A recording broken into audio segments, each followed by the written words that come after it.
ফিরে এলাম ব্রেকের পর। আর এই মুহূর্তে নজর রাখতে হচ্ছে পানিহাটির দিকে। তিলোত্তমা শরণ, তার পরিবার এবং বন্ধুদের তরফ থেকে গাছ বিতরণ করা হচ্ছে। আপনাদেরকে সেই ছবি আমরা দেখাচ্ছি।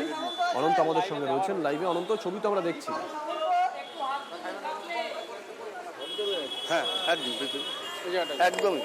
দেখো, তিলোত্তমা খুব গাছ ভালোবাসতেন, তাই তিলোত্তমার মা গাছ দিচ্ছেন, তিলোত্তমার বাবাও গাছ দিচ্ছেন। গাছ ছিল শখের তিলোত্তমার ভীষণ। প্রতিদিন তিনি অফিস থেকে এসে কাজের ফাঁকে ফাঁকে গাছের পরিচর্যা করতেন।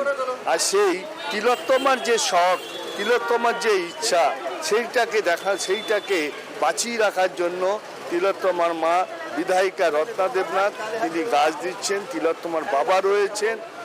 এই তিলোত্তমা গাছ ভালোবাসতেন, সেই গাছই আজকে দিচ্ছেন কেন? আজকে যারা অতিথি আসবেন আমাদের ওখানে, সিএম আসবে, ওখানেও আমি গাছ দেব সবাইকে। গাছের মধ্যেই ও বেঁচে থাকবে।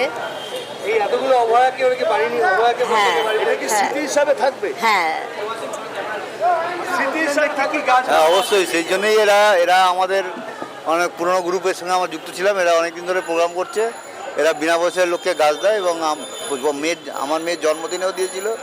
আজকে মৃত্যুদিন দিবস হিসেবে পালন করার জন্য তারা গাছ দিচ্ছে সবাইকে। মেয়েই জয়েন করিয়েছিল আমাদের। ও নিজে আগে জয়েন হয়েছিল, তারপরে আমাদের জয়েন করেছিল। কিন্তু মেয়ে চলে যাওয়ার পরে আমরা আর বেরোতাম না। তখন এই যে আমাদের জঞ্জিত পাল দাদা, উনি সবসময় আমাদের ফোন করতেন, বলতেন আমাদের বেরোতে হবে ঘর থেকে, আপনারা যাবেন, আমার গ্রুপে আসবেন। এই করে করে আমাদের বার করেছিলেন। আমরা এমনিতেও আগেও যেতাম, তারপরে ও না থাকলে তখন আর যেতাম। সব গাছ, সব ফুল গাছ, ফল গাছ, অনেক বড় লিস্ট আছে আমার কাছে। আর আমার ছাদ একটা নার্সারি, যেখানে যে যা পেত, যেখানে গোলাপ গাছ ভালো দেখলে নেমে পড়তো সেখানে। একদিন তো মধ্যমগ্রাম মিউনিসিপ্যালিটি হসপিটাল থেকে ডিউটি করে, নাইট ডিউটি করে আসার সময় রাস্তায় গাছ দেখে নেমে পড়েছে। মোবাইলটাও নিতে ভুলে গেছে। মোবাইল রয়েছে অটোতে, ও নেমে গাছ দেখছে, গাছ কিনে দাঁড়িয়ে আছে। মোবাইল হারিয়ে গেছে, ফোন করতে পারছে না আমাদের। তো দেরি হচ্ছে বলে ওর বাবা ফোন করেছে।